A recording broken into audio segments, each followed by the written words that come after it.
Bueno, comenzamos entonces en esta escuela de oración. Vamos a tener varias clases, por lo cual, al no estar limitados por un tiempo determinado, me encuentro con la posibilidad de ir dándoles poco a poco aquellas cosas que creo que son indispensables para aprender respecto de la oración. Eh, la oración es una de las cosas que primero empezamos a hacer cuando conocemos al Señor, pero a veces no hay ninguna virtud en eso. Es parte de la vida que nosotros recibimos y lo primero que nos dicen que tenemos que orar, tenemos que hablar con Dios. Curiosamente, esto lo hacen muchas personas en el mundo, no solo cristianos, sino que también se supone que oran o rezan, como dicen en algunos lados, en las diferentes religiones.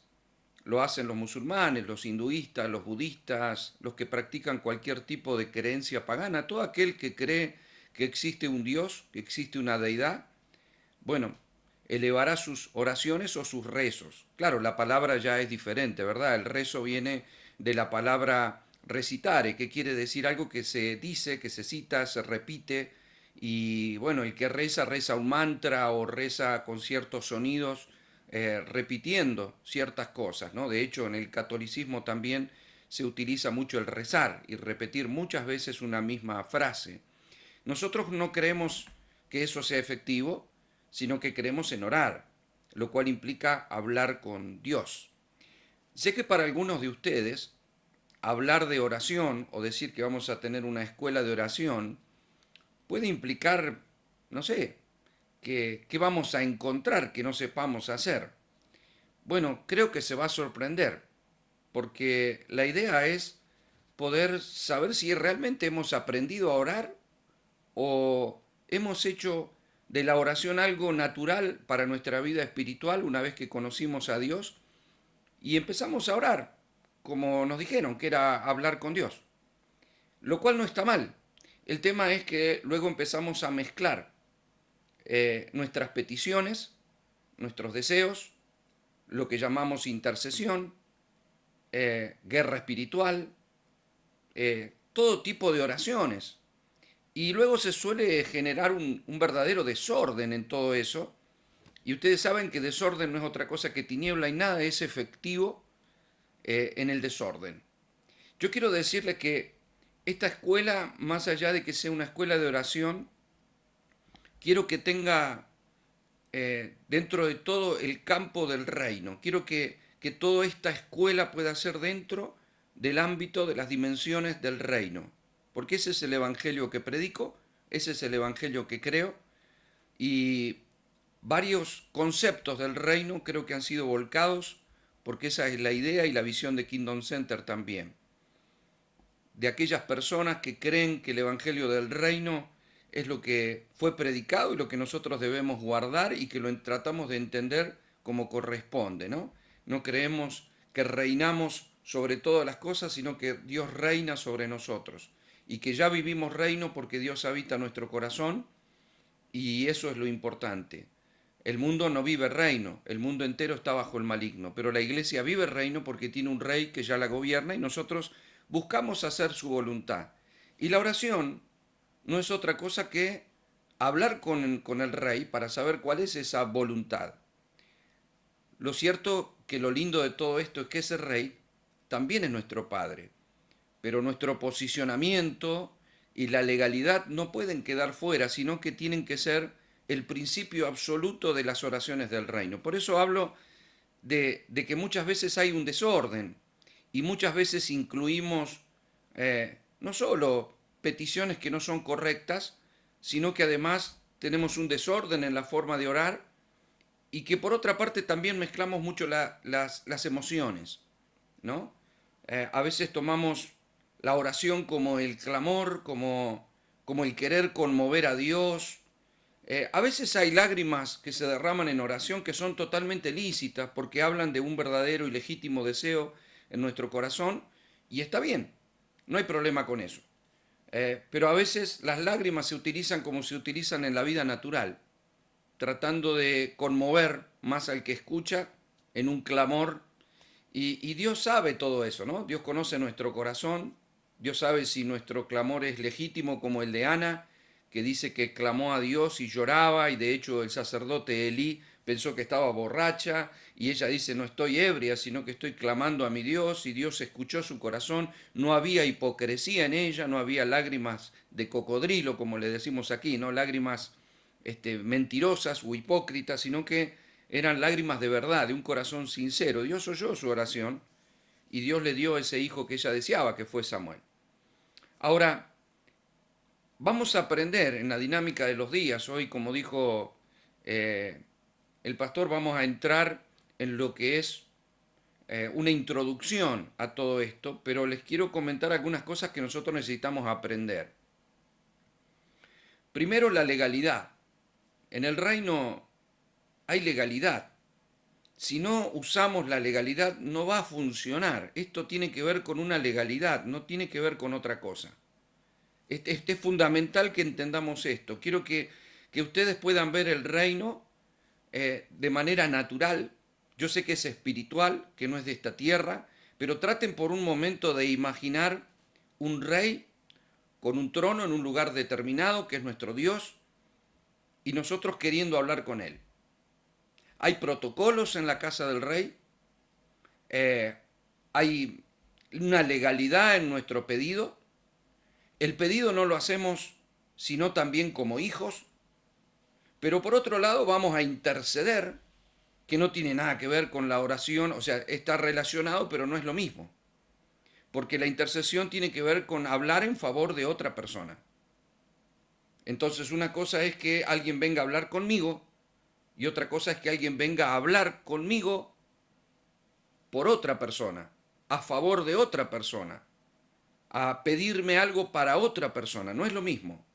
No es lo mismo que yo vaya a ver a un rey, a pedirle algo para mí, y con qué autoridad entro a pedirle, cuál es el protocolo que tengo para llegar a él, cómo tengo que entrar como hijo y cuál es la legalidad que tengo para acceder a él. Y otra cosa es que yo vaya a pedirle en favor de otra persona. ¿Y con qué derecho puedo pedir yo a favor de otra persona? Algo distinto es presentarme a él como padre y algo distinto es presentarme a él como juez. Porque la legalidad implica que si en el reino el padre es juez, el hijo es abogado, el Espíritu Santo el paracleto, la palabra es la ley, tengamos que descubrir que en el reino funciona la legalidad. De hecho, vamos a aprender cómo entrar a las cortes celestiales. Y uno no va a una corte porque va a pedir algo emocional. O sea, uno no va a hablar con el juez a decirle que, ay, por favor, señor juez, ayúdeme, que yo tengo tal problema.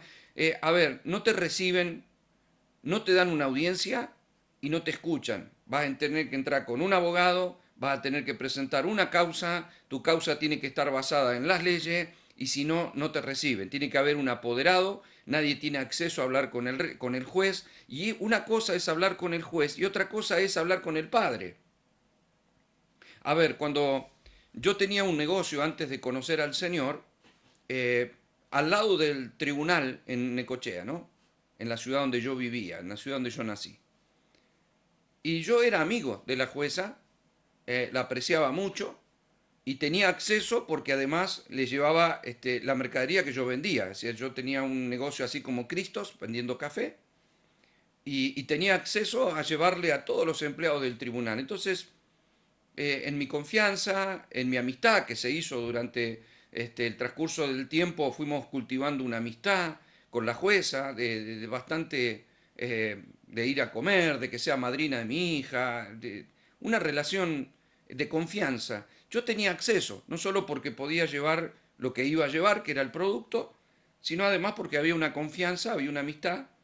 Y de pronto también venían los hijos, las hijas de la jueza, que por supuesto entraban como venían a ver a su mamá, no venían no sacaban una audiencia para hablar con la jueza, sino que entraban para ver a su mamá. Así que solo se procuraban averiguar que no hubiera gente y luego se mandaban al despacho, se sentaban, yo me sentaba a hablar con ella cuando quería, sus hijas se sentaban a hablar con ella, yo entraba como un amigo, más que como alguien que solo ofrecía un servicio, porque primero era todo así un respeto, una lejanía, porque solo era un desconocido, solo iba a llevar algo. Luego la confianza de los años me permitían hablar de otras cosas, sentarme con confianza, compartir un café con ella. Entraba como amigo, sus hijas entraban como hijos. Eh, no iban a llevar ningún producto, iban y simplemente entraban como hijas. Pero la gente, si quería hablar con la jueza por una causa, tenía que ir con un abogado, tenían que sacar audiencia. Y era muy probable que para que le den audiencia pasaran algunos meses incluso. O sea, nadie llegaba y decía, quiero hablar con la jueza. Ah, sí, sí, pasá. No, no era así. O sea, había días en los que atendían personas, pero lo iban a atender por mesa de entrada, iban a ver el motivo por el cual querían hablar y solo si era absolutamente vital iban a hablar, si no, no iban a hablar. Iban a presentar su causa, pero no hablaban con la jueza, a menos que ella así lo determinara. A mí eso también me enseñó un poco lo que era el protocolo y lo que era la legalidad. ¿Por qué algunas personas tenían que ir por mesa de entrada y estar un mes para que los atienda, a veces más? Yo hablaba con la gente también, porque la gente esa también iba a mi negocio y la gente me decía, vine a sacar una cita para hablar con el juez, pero me dieron para de acá 2 meses, ¿no? Y yo luego volví a ver a la persona que iba a los 2 meses, llegaba a la mañana temprano, tenía que estar horas en el pasillo hasta que los atendieran, y a veces llegaban a hablar con la jueza y a veces no hablaban con la jueza, hablaban con la secretaria, según la causa, y muchas veces no era la persona, sino el abogado. Mientras que las hijas entraban todos los días y yo como amigo también. Ahora, yo no iba por una causa judicial, las hijas iban por un derecho que tenían porque era su mamá. Entonces irían a pedirle dinero para comprar algo, iban a pedirle que la lleven, iban, no sé, hijas, con confianza. Entonces te das cuenta que hay una gran diferencia. Una persona que pide una audiencia no le va a hablar al juez como le habla a la hija. Yo le hablaba como alguien que primero le ofrecía un producto y usaba cierto protocolo, después le hablaba como un amigo y teníamos más confianza. Y las personas que esperan a veces no pueden ni hablarle, tienen que ir con un abogado que los represente. Y si la persona ya tiene una causa iniciada en el juzgado, dice, vengo a hablar porque yo tengo una causa, le dicen, perdón, ¿quién es su abogado? Una vez, no, entonces tiene que venir su abogado, usted no puede hablar. Sí, pero la causa es mía, no puede hablar. Hay una legalidad. Nuestro problema en la iglesia es que nosotros rompemos todos los protocolos. Nosotros hablamos con Dios porque Él es nuestro Padre, hablamos como queremos, usamos las palabras que se nos vienen a la cabeza, mezclamos todo porque por ahí hablamos con el Padre, por ahí hablamos con el Hijo, por ahí hablamos con el Espíritu Santo y por ahí hablamos con el diablo. No usamos la legalidad, estamos hablando con Dios y por ahí reprendemos, pedimos lo que pedimos que necesitamos en un momento determinado y no sabemos si tenemos la legalidad para pedir determinada cosa, porque no estamos habilitados a pedir lo que se nos dé la gana. O sea, usted lo puede hacer, de ahí a que lo reciba, y si fuera tan eficiente como que todo lo que pido recibo, bueno, alguno entonces tendría que estar en lugar mío enseñando ese tipo de oración que le funciona de esa manera y explicarnos, a ver cómo hizo, ¿no? Porque creo que todos hemos tenido oraciones que hemos hecho y que no hemos tenido un resultado de esa oración. Por otra parte, no es lo mismo tener una confianza y un acceso al Padre, un acceso al juez, y otra cosa es ir a hablar por causa de otro. Es decir, yo tenía una cierta amistad con la jueza, pero no podía ir a presentarle la causa de otra persona, una causa judicial, y decir, no, porque es mi amigo, tenés que atender, no, no puedo. Es una falta de respeto, no le voy a ir a hablar al juez, decir que tiene que hacer porque es un amigo. No, son cuestiones, mi amigo tendrá que resolver. Me comprende, ¿verdad? O sea, no me puedo meter ahí. De hecho, al lado de mi negocio había otro tribunal que tenía jueces y estaba una cámara de apelaciones a que también tenía jueces. Yo también tenía amistad con esos jueces porque incluso jugábamos al fútbol juntos. Pero, por ejemplo, había un tribunal de trabajo. Mi padre era comerciante, así que tenía varios empleados. Un día un empleado le hizo un juicio a mi padre y los jueces, los abogados jugaban conmigo en el fútbol y los jueces también eran conocidos y también yo tenía acceso a ellos, pero yo no pude interceder por el juicio de mi papá. Y era mi papá, yo les ponía, bueno, ustedes lo conocen a mi padre, háganme el favor. no tenía, a ver, no podía, no cabía que yo le diga al juez que fallen a favor de mi papá porque es mi papá. Porque si son jueces y no son corruptos, tienen que fallar conforme a la ley. De hecho, mi papá lo perdió al juicio y tuvo que pagar.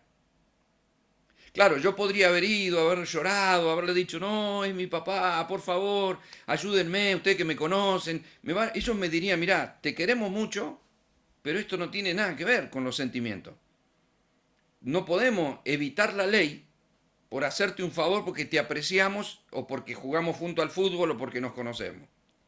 Entonces prima la legalidad, por lo menos si no hay corrupción.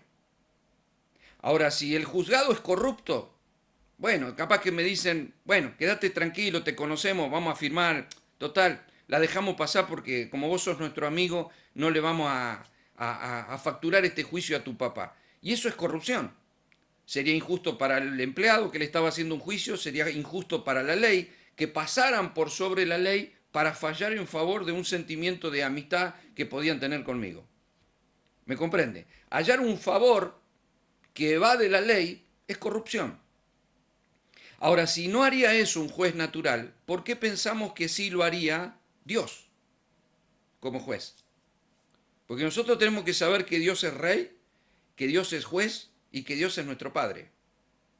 Que no hay corrupción en Él al grado tal que el día que nosotros vivíamos en pecado estábamos condenados a muerte.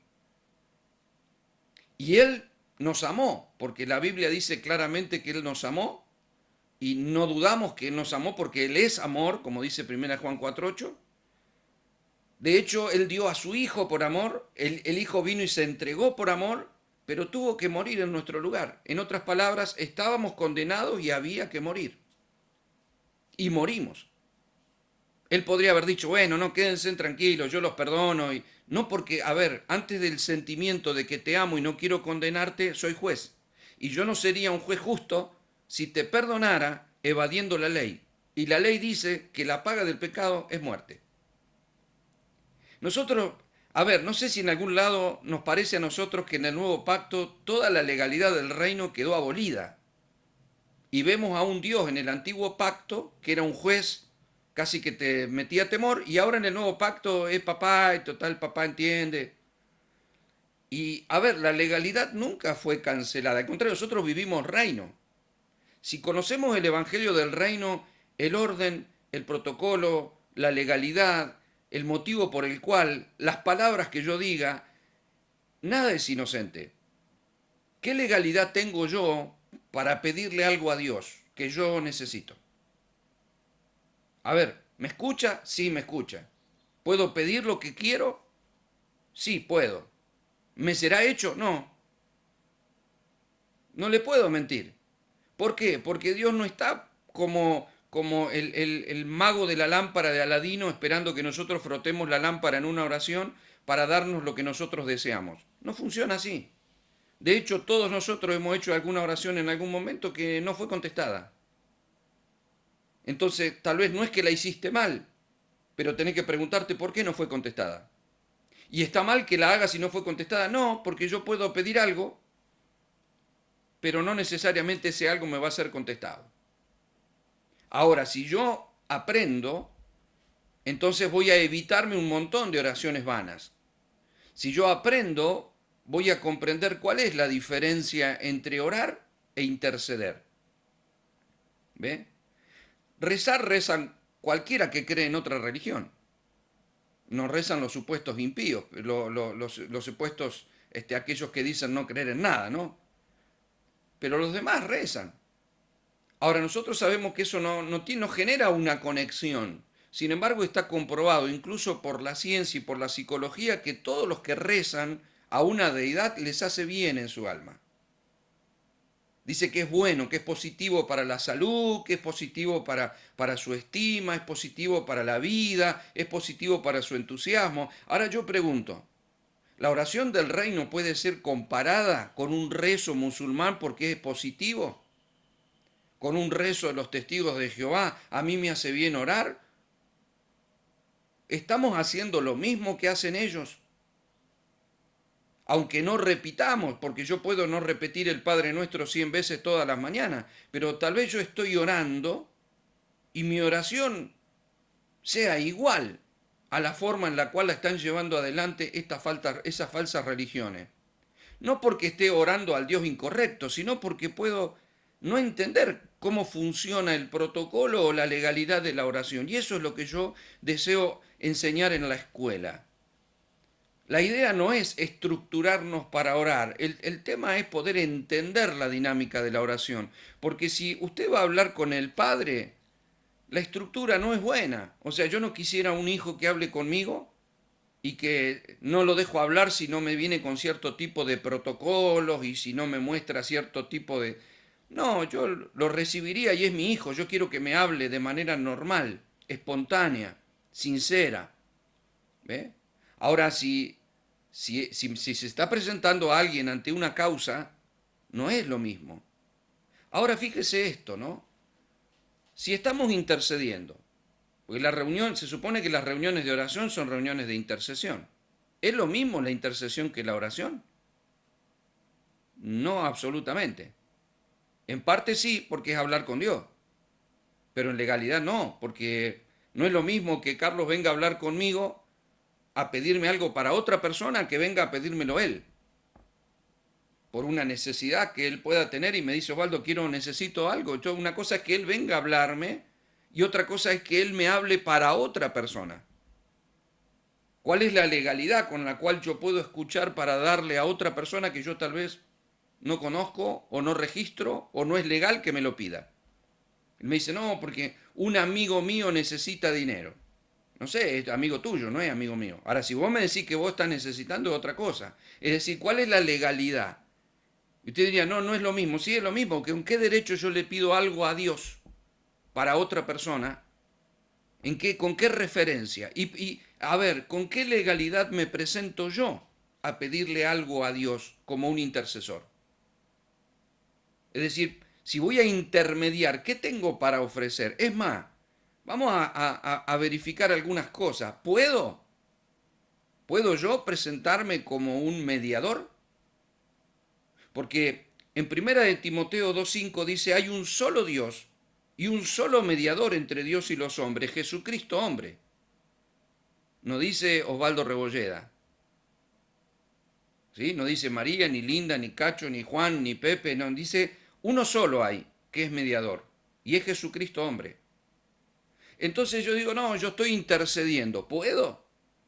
Es más, mi idea es plantearle algunas cuestiones que tendremos que resolver con el tiempo. No espere que se las resuelva hoy, pero quiero al menos que pueda abrir su corazón a ciertas incógnitas, ¿verdad?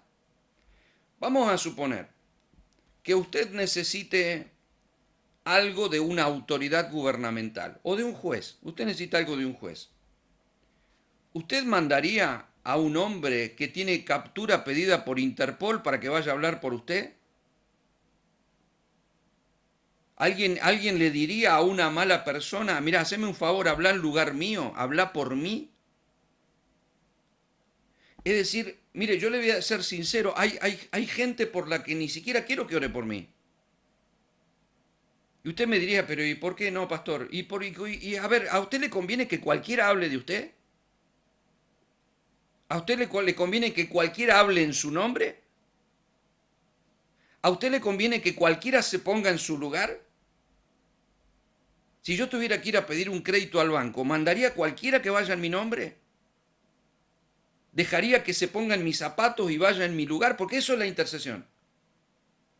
Me pongo en el lugar para pedir, estoy intercediendo. Ahora, si el único intercesor es Cristo, ¿con qué legalidad lo hago yo? Usted me dirá, bueno, porque estamos en Cristo. Está bien. Ahora, ¿eso simplemente alcanza porque fui evangélico, porque fui a la iglesia o porque vivo reino? Y si estoy en Cristo, ¿cuál es la dimensión a la que yo tengo que entrar para que mis oraciones sean efectivas en las sandalias de Cristo, no en mis zapatos ni en los zapatos de aquel por quien estoy pidiendo? ¿Me comprende, verdad? Es más, yo he visto muchas enseñanzas, muchos talleres de oración, basados en las oraciones de Daniel, en las oraciones de Abraham, en las oraciones de Jacob, en las oraciones del antiguo pacto. Yo le pregunto, ¿es lo mismo? El posicionamiento de ellos, ¿tiene algo que ver con las oraciones nuestras? ¿Son iguales? ¿Son parecidas o no tienen nada que ver? O sea, no se apresure a contestar, solamente le digo porque, a ver, vamos a hacer el ayuno de Daniel. Está bien, pero ¿qué tenemos que ver nosotros con Daniel? Yo tengo problema con que usted saque un modelo de ayuno, pero el posicionamiento genera una conciencia y desde dónde voy a funcionar yo. No, porque Daniel hizo tal cosa y le funcionó. Está bien, pero ¿somos Daniel? Vivimos en el pacto de Daniel. Es más, usted puede encontrar algunas enseñanzas en los evangelios, Mateo, Marco, Lucas y Juan, pero también son enseñanzas de la ley. Entonces, si yo no las logro meter en el nuevo pacto, mi posicionamiento no es el mismo. Tengo que entender de qué manera esto que está en la Biblia, que sirve, toda la escritura fue inspirada por Dios y útil para redarguir, corregir e instruir en justicia. Yo no estoy planteando de que la oración de Daniel no sirve, estoy diciendo, si no sabemos posicionarnos pasándola por la cruz, entonces no te sirve. O sea, nos sirve Esther, sí nos sirve Esther, siempre y cuando entendamos el reino hoy. De lo contrario, no nos sirve. No sirve una oración en donde yo hable con el Padre, o le hable al Espíritu Santo, o le hable a Jesús. O le hablo al Espíritu y hago espiritismo, o le hablo a Jesús y no llego al Padre, o entiendo que Jesús es el camino al Padre y que en su nombre tengo que hablar con el Padre. O sea, y de pronto en medio de todo eso te reprendo, diablo. O sea, si alguien está hablando por teléfono conmigo, no me gustaría que esté hablando con 3 líneas más. No me gustaría que esté hablando conmigo y mucho menos con un enemigo. O hablas con el diablo o hablas con Dios. O hablas con el Padre o hablas con el Espíritu. O hablas en nombre de otro o hablas en Cristo. O sea, si no ordenamos todo esto, yo creo que ya a esta altura del partido no trato de plantearle o de generarle ninguna inseguridad. Yo trato de demostrarle de que tenemos necesidad de aprender sobre la oración.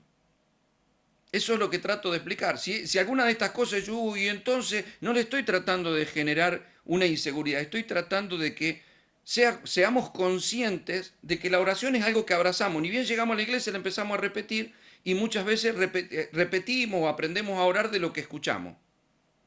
Pero una cosa es la oración pública y otra cosa es la oración personal. No es lo mismo hablar con Dios de manera personal a que yo haga una oración pública en una congregación o en este medio, por ejemplo, que diga, bueno, vamos a orar. Y yo voy a orar por todo y voy a usar ciertas palabras, porque no solamente estoy hablando con Dios, sino que estoy orando en conjunto con los hermanos. Entonces se supone que voy a usar palabras claras, voy a tratar de que me entiendan. Ahora pregunto, ¿mi oración en la intimidad es la misma? Hay una oración que tiene que ver con momentos especiales de intimidad con Dios y hay oraciones que se tienen que sostener de manera permanente. Pablo dice, orad en todo tiempo, en el Espíritu.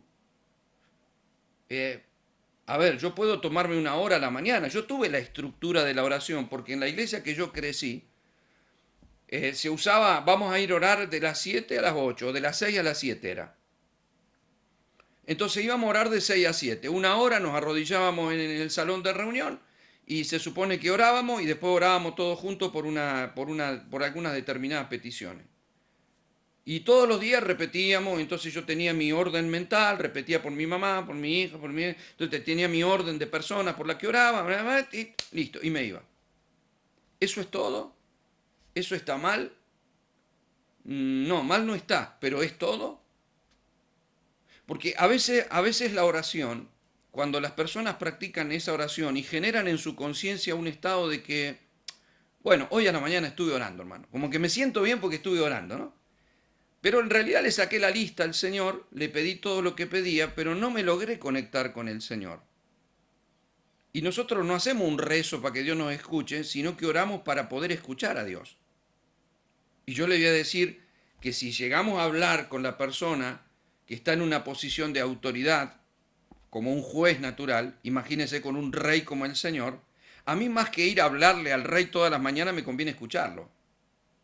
porque una palabra que me suelte me puede cambiar el día, pero 1000 palabras mías pueden ser inútiles, palabras vanas, porque pedí y a veces pedí mal, ¿no? Como dice la palabra del Señor en Santiago 4:2. Codiciás si no tenés, matás y ardés de envidia y no podés alcanzar. Combatís y luchás, pero no tenés lo que deseás porque no pedís. Pedís y no recibís porque pedís mal. O sea, a veces pedimos y pedimos mal. ¿Ve? Entonces, debemos ir dándole forma a todo esto. Este es el desafío de la escuela. Si alguien dice, bueno, no, yo creo que hago todos los procesos bien, oro bien, hablo bien, uso los protocolos, sé cuando hablo con el padre, sé cuando hablo con el juez, sé cómo tengo que llegar al juez, sé cuál es la diferencia de intercesión y oración, cuál es la diferencia entre una intercesión profética y una intercesión común. ¿Cuál es la diferencia de la oración en el espíritu con la conexión de mi alma con Dios? ¿Está mal conectar mi alma con Dios? No, pero no es lo mismo conectar mi alma con Dios para recibir una dirección por medio del Espíritu a orar en el Espíritu. Son dos cosas distintas. ¿Ve? ¿Ve que la oración no es complicada, pero tiene sus ítems, tiene sus cosas que tenemos que aprender para que esto no funcione? Nosotros sabemos poner excusas, ¿no? Nosotros vamos en nuestro auto al centro y hay al centro comercial, hay muchos autos que están ocupando los lugares, no encontramos para estacionar y decimos, ay Señor, por favor, que pueda encontrar un lugar para estacionar. Si alguien justito se va y yo vengo llegando, digo, gracias Señor, mis oraciones han sido oídas. Gracias, Señor. Y ya hice marcha atrás y metí el auto y le estacioné. Es más, después lo puedo contar como testimonio. Mira, ¿sabes que fui al centro? No había lugar. Le oré a Dios y el Señor me hizo un lugar, se fue un auto y entré yo. Dígame la verdad, ¿qué posibilidad hay de que siempre ocurra eso o de que le ocurra más de una vez? ¿Y no le ha pasado que pidió una oración como esa y en realidad no había lugar y no había lugar y no había lugar y no encontró lugar? Entonces la pregunta sería, ¿lo escuchó Dios? ¿No hizo que nadie se fuera? ¿O se metió el diablo impidiendo que usted estacionara? ¿O no son oraciones que tengan que ver con el reino? Porque nosotros incluimos un montón de cosas que tienen que ver con nuestros sentimientos y nuestras emociones. La pregunta es, ¿realmente a Dios le llegan cierto tipo de cosas? No si escucha, porque Dios es omnipresente. Pero ¿tienen sentido de reino algún tipo de esas oraciones? Yo creo que Pablo era un hombre de oración. Ahora, por las situaciones que pasó Pablo, no significa que no orara, ¿verdad? Él oraba. De hecho, es quien nos exhorta a mantenernos en oración. Ahora, cuando tuvo que ir preso, fue preso. Cuando le tuvieron que pegar, le pegaron. Cuando le tuvieron que tirar con piedra, le tiraron. Cuando tuvo un naufragio, naufragó.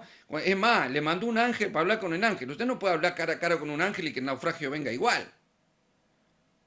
Se supone que si Dios me manda un ángel, me dice, me mandó el Padre, un ángel se presenta delante mío y dice, me mandó el Padre. Qué bueno que te mandó el Padre, ¿sabés que se está levantando una tormenta y tengo miedo? Sí, dice el Padre que van a naufragar. No, decirle al Padre que no naufraguemos, haceme el favor, ¿qué necesidad hay? Si estoy acá y te manda vos, o sea, Dios puede hacer un clic y no naufragamos nada, ¿no es cierto? No, dice que van a naufragar y que van a dar contra las piedras, va a salir todo raspado, pero tranquilo porque no se va a morir ninguno. Es raro, ¿no? Pablo también aceptó la voluntad de Dios, pero ¿estamos dispuestos a aceptar la voluntad de Dios? Porque, a ver, Pablo un día fue librado de la cárcel, estaba cantando, los grilletes se abrieron, las rejas se abrieron, pero un día lo agarraron y lo llevaron, lo pusieron en un cepo así y le cortaron la cabeza. ¿Usted piensa que no debe haber orado, Señor? No lo permitas. Y sí, y lo permitió, porque hay un día que lo permitió. De hecho, a Pedro le pasó lo mismo, ¿verdad?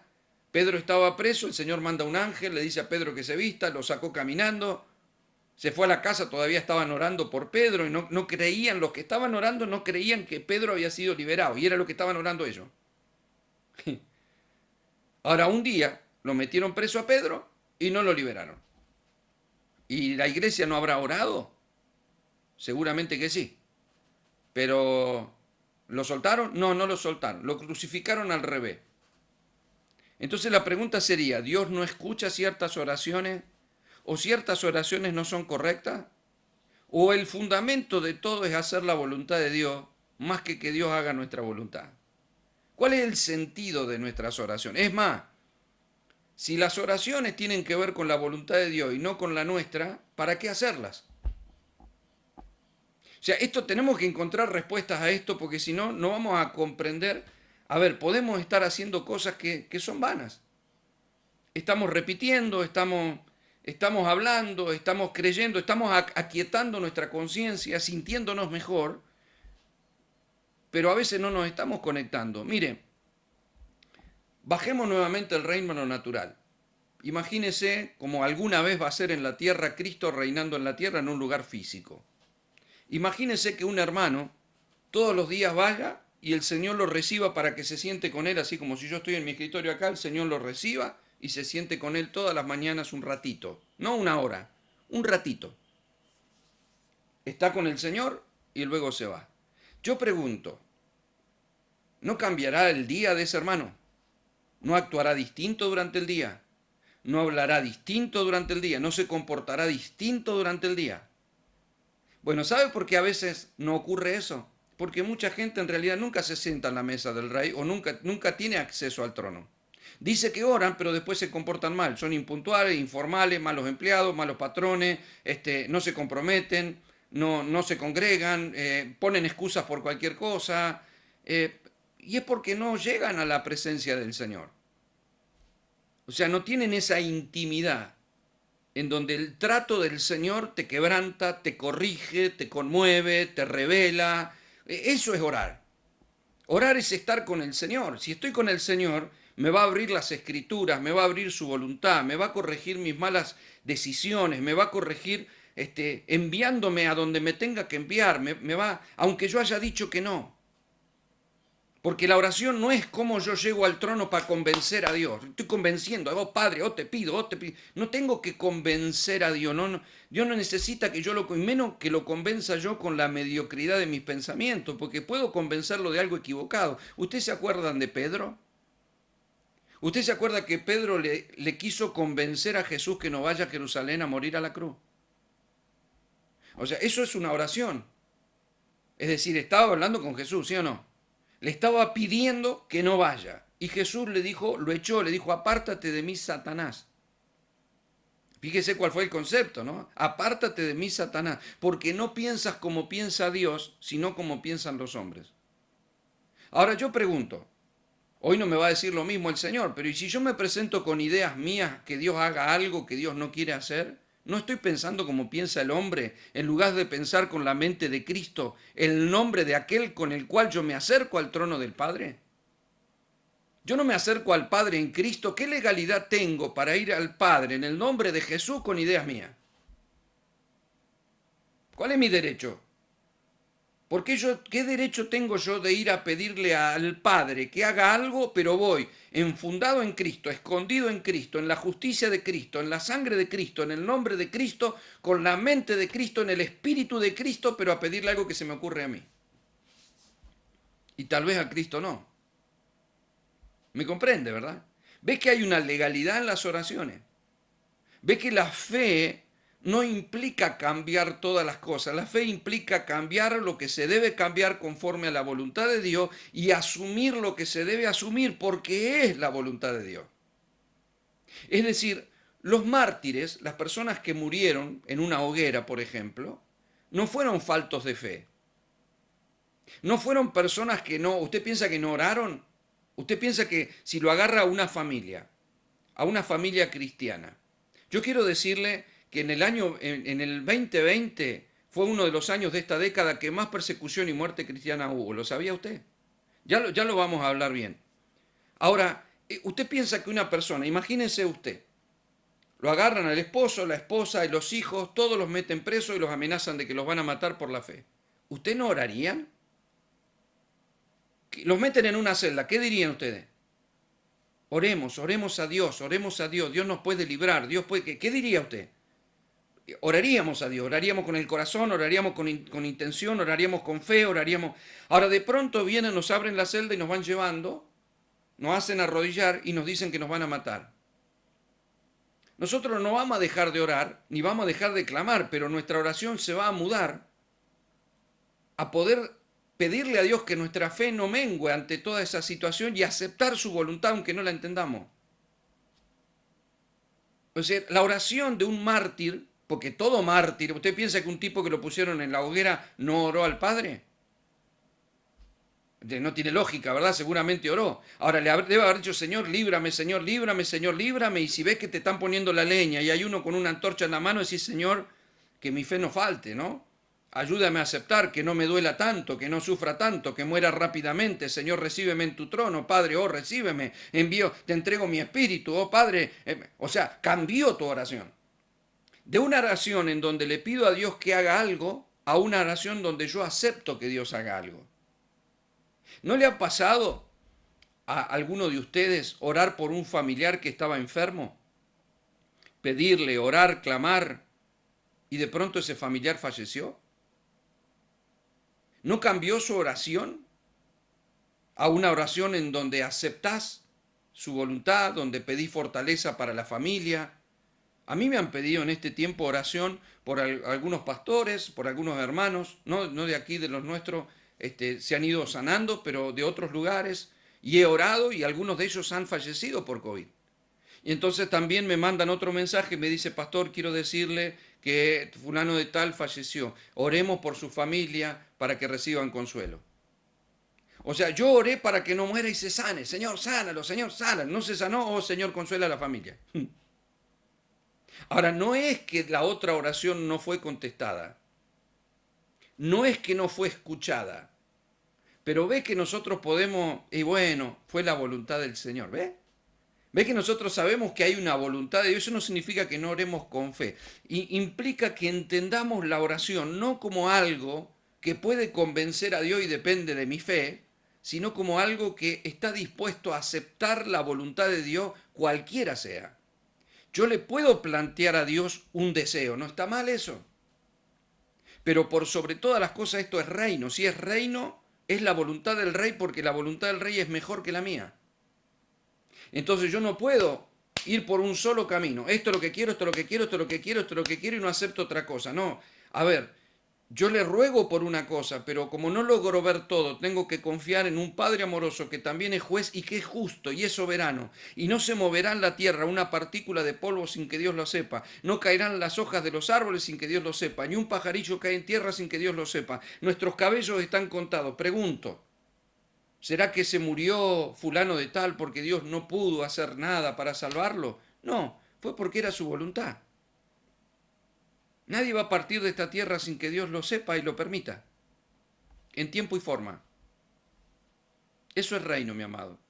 Si usted tiene un Dios que se le escapó la tortuga porque, se murió y parece que Dios estaba distraído, ese no es el Dios del reino. El Dios del reino tiene todo bajo control. Ese es soberano y nosotros estamos en la tierra para hacer su voluntad. Por eso vamos a comprender la diferencia, vamos a comprender por qué la intercesión del antiguo pacto. Vamos a ver si funciona. Vamos a ver si hay ciertas cosas que es legal aprender y de pronto sacar ejemplo de algunas cosas que hemos sacado durante años sin pasarlo por la cruz. Esa es la idea de la escuela de oración. La palabra dice en Proverbios 19, mire, solo unos pasajes para que usted tenga y vamos terminando. Dice, muchos pensamientos hay en el corazón del hombre, mas el consejo de Jehová permanecerá. En otras palabras, y según otras versiones dice, muchos son los planes del hombre, mas el propósito de Jehová permanecerá. O sea, yo puedo tener planes. Planes tenemos todos. Pero el reino te lleva a caminar por el propósito, no por los planes. Si yo no puedo orar por mis planes a Dios, aunque yo se los pueda presentar, yo tengo que orar por su propósito. Porque puede que esos planes hayan sido puestos por Dios en mi corazón y son parte de su propósito. Pero si no son parte de su propósito, créame que se va a cumplir el propósito de Dios y no el plan mío. Y si yo persisto en mis planes, y no me va a ir bien. No es que me va a castigar por eso, pero no me va a ir bien. Porque la idea es que pueda consumar propósito. Isaías 46:10 dice, Dios anuncia lo por venir desde el principio y desde la antigüedad lo que aún no era hecho, que digo, mi consejo permanecerá y haré todo lo que quiero. punto. Haré todo lo que quiero. Esto es sí que es ayer, hoy, por los siglos. O sea, nosotros tenemos que saber cuándo la palabra nos plantea una legalidad y nosotros no podemos convencer a Dios. Hay gente que ora a Dios, no sé, por un pariente que está enfermo y lo quiere convencer como conmoviéndolo, como si Dios fuera alguien que está endurecido y dice, no lo voy a sanar, por ahora no. Ay, Señor, te ruego, Padre. No sé. A ver, ora más. Si oran muchos, capaz que yo lo sano. O sea, Dios no es así, hermano. O sea, Dios no funciona de esa manera. Dios va a usar la oración de la iglesia para la consumación de su propósito, pero aún el deseo de orar y el enfoque correcto lo pone el Espíritu, revelándonos por la palabra cuestiones como esta que estamos aprendiendo en esta escuela y que vamos a aprender. ¿Nos convertimos en un instrumento para que Dios haga su voluntad o somos niños caprichosos que andamos revoleando versículos que no nos corresponden, no tienen derecho legal para poder tomarlo, pero los repetimos porque suenan lindos y porque son la palabra? Yo he visto personas orar por la palabra, por ejemplo esto, ¿no? Señor, tu palabra dice que el designio de tu voluntad será cumplido. Tú eres todopoderoso, no hay nada imposible. Y le tiran versículos a Dios, Señor, sánalo. A ver, no hay legalidad para que yo, o sea, es correcto que la Biblia dice eso, pero no es una legalidad que funcione en base a lo que yo quiero, sino en base a lo que Él quiere. Y mi mayor reconocimiento para Dios como Rey y como Padre es saber que Él sabe lo que es mejor, lo que es correcto, lo que me conviene, lo que nos conviene, lo que le conviene incluso al que se muere. Si esa no es mi confianza, no estoy conociendo a Dios. Yo no sé ustedes, cuando yo era chiquitito viajaba con mi papá en el auto y yo recuerdo que mi papá tenía un auto que tenía dos asientos separados y en el medio había un lugarcito, como muchos de los coches que tienen para poner cositas ahí en el medio. Y yo me paraba ahí, iba parado, agarrado de los dos asientos, del de mi mamá y el de mi papá, iba en el medio paradito. Y entonces yo iba mirando como mi papá manejaba y él agarraba, sabíamos ir de viaje, íbamos de vacaciones. Yo le pedía a dónde quería ir. Vamos a ir a la playa, vamos allá. Pero mi papá iba por donde él consideraba que era mejor. Él no me iba a ir escuchando a mí, que yo diga, dobla por la derecha, sí, dobla por la izquierda, sí, dobla. No, a ver, él definía dónde era mejor ir. Él definía lo que era mejor. Nos quedamos o nos vamos, entramos o no entramos, paramos o no paramos. Yo puedo pedir cosas, yo podía pedir una hamburguesa en cada estación, yo podía querer pedir juguetes en cada juguetería, yo podía pedir cosas que yo deseaba, pero mi padre hacía y me daba lo que consideraba él que era mejor. Tal vez algunas veces se equivocó porque era mi padre, pero el Padre Celestial no se equivoca. Y Él sabe si te va a dar algo y te conviene que te dese algo o no te conviene que te dese algo. Porque incluso Él promete ciertas recompensas hasta para un mártir. Él sabe que va a morir. Mire, amado, Jesús le dijo a Pedro, antes de ascender al Padre, otro te va a ceñir y te va a llevar donde tú no quieres, dándole a entender con qué muerte iba a morir. Yo pregunto, a ver, si vos estás hablando con Jesús, estás hablando con Jesús. Te está diciendo que alguien te va a agarrar, te va a ceñir, te va a llevar y te va a matar. O sea, no es como para decirle, Señor, a ver, o sea, que el diablo me amenace con eso, sí, pero Señor, no va a permitir que me lleven, soy tu apóstol, yo estoy con vos, te serví, caminé con vos, soy Pedro, soy Pedrín, Padre, soy tu amigo, a ver, no vas a permitir, vos compartiste el pan conmigo, compartiste la copita, no vas a permitir que otro me agarre. De hecho, Pedro le dice, ¿y qué hay con este? Porque estaba Juan ahí al lado. Y Jesús le dice, pero ¿y qué hay si yo quiero que él quede hasta que yo venga? Sígueme tú. O sea, es como para discutírsela, porque no estás hablando con el almacenero, no estás hablando con el albañil, que decís, me parece que te van a matar. No, son cosas tuyas. No, estás hablando con Dios. Va a ascender al Padre, lo ves con su cuerpo glorificado y te están diciendo que te van a matar. Es como para decir, ya que estamos acá, ya que vas al Padre, vos vas al Padre, sí, ahora vas a estar frente al Padre, sí, ¿por qué no haces el favor y le decís que no me maten? Digo yo, ya que va, ¿por qué no decís que no lo maten a Pedrito, que es bueno, es amigo mío? ¿Vos vas a interceder por mí? Sí. ¿Y cómo me estás diciendo que me van a matar? Si vos vas a interceder por mí, o no sos el intercesor, ¿no es el único mediador entre Dios y los hombres? Sí. ¿Y Pedro no era su amigo? Sí. ¿Y no lo amaba? Sí. ¿Y no había pedido al Padre que lo fortaleciera porque Satanás lo quería sacudir? Sí. ¿Y no fue el que le dijo, Pedro, ¿tú me amas? Sí. Bueno, apacienta mis corderos. Y yo apacenté tus corderos y ahora me decís que me van a matar. Sí. Pero digo yo, ya que vas al Padre, a ver, ya que vas al Padre y el Padre es juez, ¿por qué no le decís, no lo maten, Osvaldito es bueno? ¿Eh? Estuvo escribiendo un libro esta semana, no lo mate, papá, deja que no... No, a ver, cuando tiene que ser, es, amado. Pero nosotros debemos descansar en una fe que tuvo la iglesia del primer siglo y que no estamos teniendo nosotros. A ver, la fe del primer siglo era que hacerse cristiano era muy posible que te mataran por la fe. Pero esa era parte de la fe, tenía que ser valiente para ser cristiano. Y era parte de que, nos están matando. Y era la familia, eran los hijos, podían matar la esposa, podían matar... O sea, eso era la fe.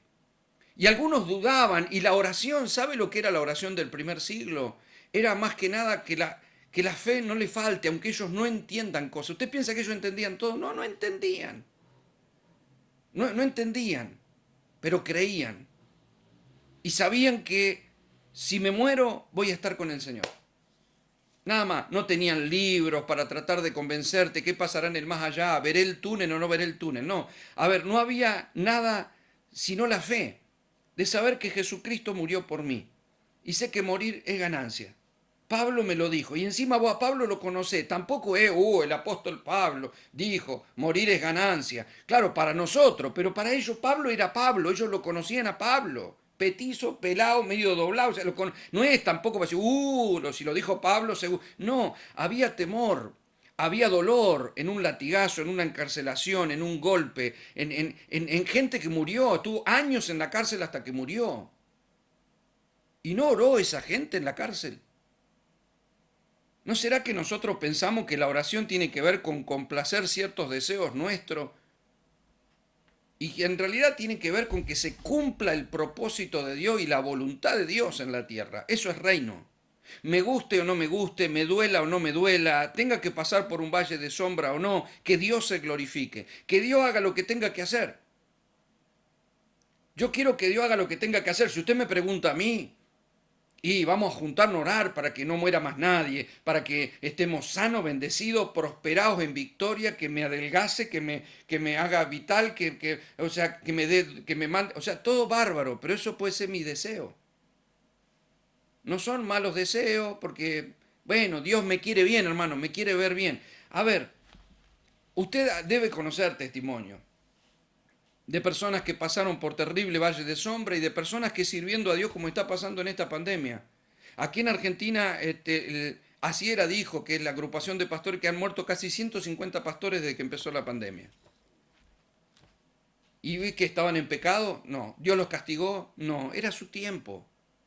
A ellos no los mató el diablo, quédese bien tranquilo, que la pandemia puede tener un origen diabólico, pero si Dios saca a un hombre, una mujer de esta tierra, es porque consumó su propósito y Dios, ay, me lo mató el diablo, no, a tu abuela. El único que se va a llevar a un hijo de Dios de esta tierra es Dios, el Padre.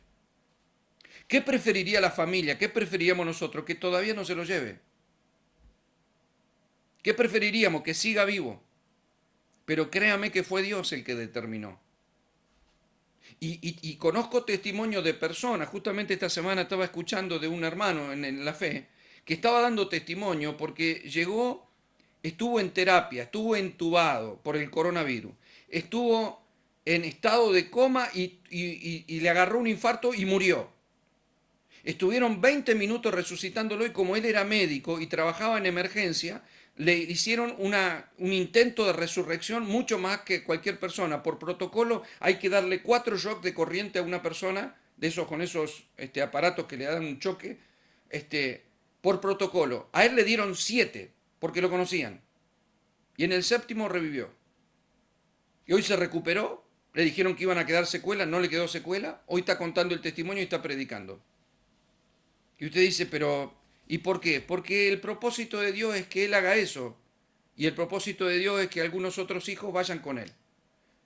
No importa si era joven, no importa cuánto tenía por delante, no importa, no se entienden los misterios de Dios. La fe es aceptar la voluntad de Dios. La fe es orar para que Dios haga lo que a Él le parece bien porque Dios es justo y es bueno y Él sabe lo que nos conviene. No puedo yo, con derecho legal, convencer a Dios como si yo fuera mejor que Dios, más sabio que Dios, más inteligente que Dios, más justo que Dios, más bueno que Dios. Dios sabe lo que hay que hacer. Dice Efesios capítulo 1, verso 11, en él asimismo tuvimos herencia, habiendo sido predestinados conforme al propósito del que hace todas las cosas según el designio de su voluntad. Hebreos 6, 17, por lo cual, queriendo Dios mostrar más abundantemente a los herederos de la promesa la inmutabilidad de su consejo, interpuso juramento. En otras palabras, ¿sabe lo que es la inmutabilidad de su consejo? Es inmutable su consejo. ¿Qué es algo inmutable? No, a ver, no lo vamos a mover, es inmutable. Yo le hablé, pero el tipo estaba inmutable. No, o sea, olvídelo. No, a ver, su consejo se cumplirá, su propósito se cumplirá. La tierra no anda a la deriva. Satanás no es el que va a hacer todo lo que quiere y esto va a terminar como se le da la gana. Acá vamos a terminar como Dios quiere, el reino va a ser establecido, acá vamos a salir victoriosos porque Dios lo dijo, somos sus hijos porque Dios lo dijo y estamos en la tierra para contribuir a ese plan glorioso, que en medio de la oscuridad y las tinieblas nosotros llevemos la luz y nosotros seamos canales, seamos altares del nuevo pacto. Vamos a hablar de esto también. Vamos a hablar, porque ¿qué es un altar? O sea, en el antiguo pacto usted iba a encontrar, sí, los altares, ¿verdad? Eran puertas que se abrían en el inframundo. El inframundo tiene puertas. Por eso la Biblia dice, las puertas del Hades no prevalecerán contra la iglesia. Un altar pagano lo que es un lugar de invocación y de puertas para que los espíritus inmundos puedan tener acceso a la tierra. ¿Qué es un altar de Dios? Lo mismo. En el antiguo pacto era un altar de piedra para que Dios se manifestara en la tierra. Era el acceso de Dios a la tierra, como cuando Elías subió al monte Carmelo y oró y levantó el altar e invocó a Dios y Dios derramó fuego del cielo. Cielo y tierra se unieron por un altar. Hoy nosotros somos el altar de Dios. Somos la puerta para que Dios manifieste algo. Ahora déjeme decirle que hay una legalidad con todo esto. Por eso debemos ordenar nuestras oraciones, debemos separar emociones de fe, debemos, porque la emoción es una cosa del alma, la fe es una cuestión del espíritu, debemos encontrar la legalidad de nuestras palabras, debemos aprender cuál es la diferencia de oración y de intercesión y cuál es nuestro derecho a interceder, qué protocolo debo tener para con el Padre y qué protocolo tengo que tener para las cortes celestiales, para presentar una causa de un enemigo. ¿Cuándo yo puedo hacer una guerra espiritual? Una batalla de oración. ¿Cuándo? ¿Qué derecho tengo para atar y desatar? ¿Lo tengo? Bueno, son cosas que vamos a responder en esta escuela de oración. Hoy, bueno, solo la introducción. Si estaba comiendo, si estaba por ahí y de pronto le brindó este tiempo a Dios, me alegro que así sea. Tal vez esta introducción los entusiasme para que en la próxima escuela podamos ampliar y ir desarrollando poco a poco todas estas cuestiones.